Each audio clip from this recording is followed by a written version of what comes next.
السلام علیکم۔ ممتاز صحافی اظہار الحق صاحب نے اپنے کالم میں ہمارے سیاسی اور معاشرتی نظام کی بڑی جاندار عکاسی کی ہے۔ انہوں نے بات واشنگٹن کے ایک اسکول سے شروع کی کہ اس میں سفید فام بچے بھی پڑھتے ہیں، افریقی نسل کے بھی، زرد جاپانی اور چینی نژاد بھی۔ انہیں یورپ کی تاریخ پڑھائی جا رہی ہے، 12ویں 13ویں صدی کے یورپ کی تاریخ۔ یہ بڑی بڑی زمینداریوں کا زمانہ تھا۔ ہر زمیندار کی اپنی فوج تھی، اپنی پولیس، اپنی رعایا۔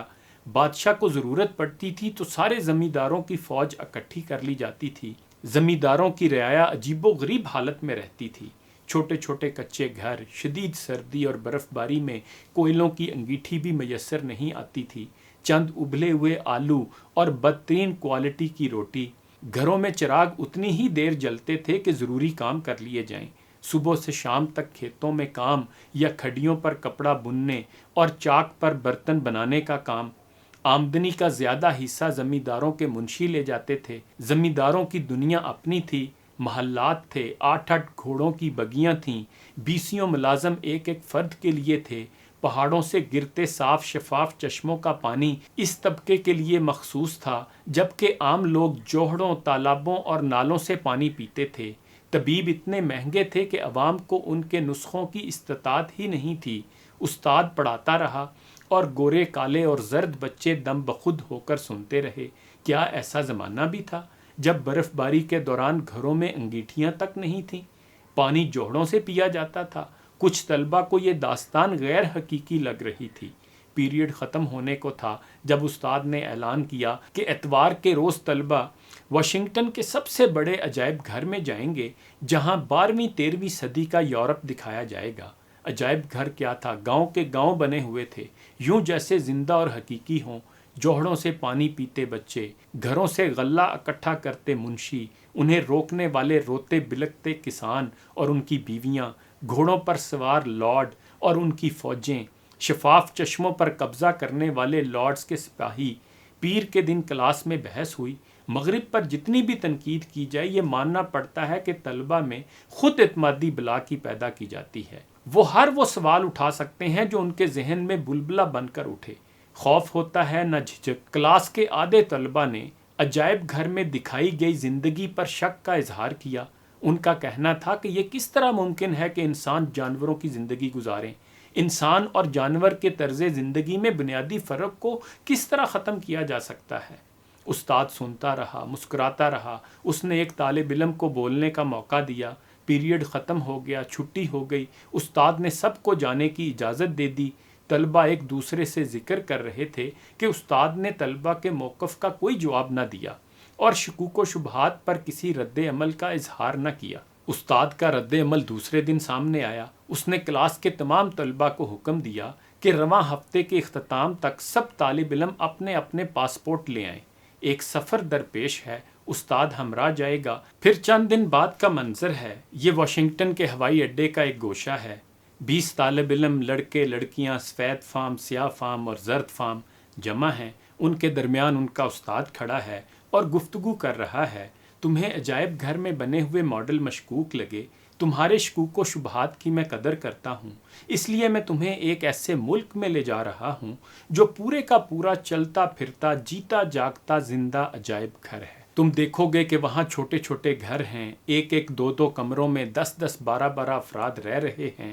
صحن کے ایک کونے میں چولہا ہے، لکڑیاں یا اوپلوں پر کھانا پکتا ہے۔ پنکھے لگے ہیں لیکن دن رات کے 24 گھنٹوں میں کم ہی چلتے ہیں۔ برقی بلب کبھی جلتے ہیں، کبھی 3 گھنٹوں کے لیے گل ہو جاتے ہیں۔ لالٹینیں ہیں اور موم بتیاں۔ تنگ گلیاں ہیں، تنگ سے چوک پر پانی کا نلکا ہے، اس کے ساتھ بالٹیوں، دیگچوں، گھڑوں، پتیلوں کی قطار ہے۔ پانی آئے تو قطار ٹوٹ جاتی ہے۔ کمزور بچے اور بوڑھی عورتیں پیچھے کھڑی رہتی ہیں۔ لاکھوں بچے اسکولوں میں نہیں جاتے، سارا دن گلیوں میں آوارہ پھرتے ہیں، کوڑے کے ڈھیروں سے کاغذ چنتے ہیں، ردی خرید کر فروخت کرتے ہیں، ورکشاپوں میں گاڑیوں کے نیچے لیٹ کر پورا دن گزارتے ہیں، ریستورانوں میں برتن مانجتے ہیں، چراگاہوں میں بکریاں چراتے ہیں، کچھ صوفے مرمت کرنا سیکھتے ہیں، بہت سے نلکے بور کرنے والے افغان مہاجروں کے ساتھ مزدوری کرتے ہیں، ان لاکھوں بچوں کے ساتھ جو سلوک ہوتا ہے اسے احاطہ تحریر میں لایا جا سکتا ہے نہ تصور کے دائرے میں۔ بوڑھی عورتیں بڑے گھروں میں جھاڑو دیتی ہیں اور بچیوں کے جہیز کے لیے 1-1 روپیہ اکٹھا کرتی ہیں۔ ملک کی اکثریت جو کھانا کھاتی ہے وہ دال اور سبزی پر مشتمل ہے۔ بے شمار گھر 10 یا 15 ہزار ماہانہ آمدنی پر گزارا کر رہے ہیں۔ 15 دن میں ایک بار بڑے گوشت کے چند ٹکڑے پکتے ہیں جن پر پورا گھرانہ منہ کا ذائقہ تبدیل کرتا ہے۔ آبادی کا غالب حصہ جوہڑوں، تالابوں اور نالوں سے پانی حاصل کرتا ہے۔ حیران کن یہ ہے کہ آبادی کا بہت بڑا حصہ رفع حاجت کے لیے گھروں سے باہر کھیتوں میں یا ٹیلوں کے پیچھے بیٹھتا ہے۔ بہت سے لوگ گلیوں کی نالیوں پر بیٹھتے ہیں۔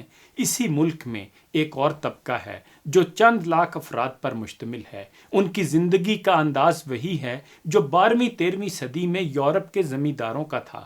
اس طبقے کے لوگ نسل در نسل اس ملک کی منتخب اسمبلی کے لیے چنے جاتے ہیں۔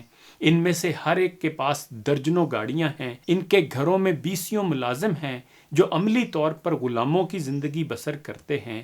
اس طبقے کے لیے پروازیں مؤخر کر دی جاتی ہیں، انہیں گزرنا ہو تو شاہراہیں بند کر دی جاتی ہیں اور راہگیروں کو بھیڑ بکریوں کی طرح روک دیا جاتا ہے۔ اس طبقے پر کسی ملکی قانون کا اطلاق نہیں ہوتا۔ ٹریفک کا قانون، اسلحہ نہ رکھنے کا قانون، ٹیکس دینے کا قانون، ایئرپورٹوں اور بندرگاہوں پر کسٹم کا قانون، قتل، ڈاکے اور چوری کا قانون، دوسرے کی زمینوں اور جائیدادوں پر قبضہ نہ کرنے کا قانون، کوئی بھی قانون ہو ان لوگوں پر نہیں نافذ ہو سکتا جو ایوانوں میں بیٹھے ہیں۔ پولیس اور نوکرشاہی اس طبقے کی غلام ہیں، یہاں تک کہ یہ تھانوں میں جا کر اپنے لوگ چھڑا کر گھر لے آتے ہیں، اور کیا قانون نافذ کرنے والے ادارے سب خاموش رہتے ہیں۔ برقی توانائی کا 3/4 حصہ ان لوگوں کے لیے مخصوص ہے اور 1/4 پورے ملک کی آبادی کے لیے۔ اور ایک کام جو 12ویں صدی کے یورپ میں بھی نہیں ہوتا تھا ان لوگوں کے لیے خود حکومت کرتی ہے، وہ یہ کہ کروڑوں اربوں روپے یہ لوگ بینکوں سے قرض لیتے ہیں اور حکومت اس قرض کو معاف کر دیتی ہے۔ کوئی طاقت، کوئی قانون، کوئی ادارہ اس ظلم کو نہیں روک سکتا۔ طالب علم جب جہاز پر سوار ہو رہے تھے تو ان کی زبانیں گنگ تھیں، چہروں کے رنگ متغیر ہو چکے تھے۔ آخر پر پروین شاکر کا ایک شعر پاکستانیوں کے نام: ظلم سہنا بھی تو ظالم کی حمایت ٹھہرا، خاموشی بھی تو ہوئی پشت پناہی کی طرح۔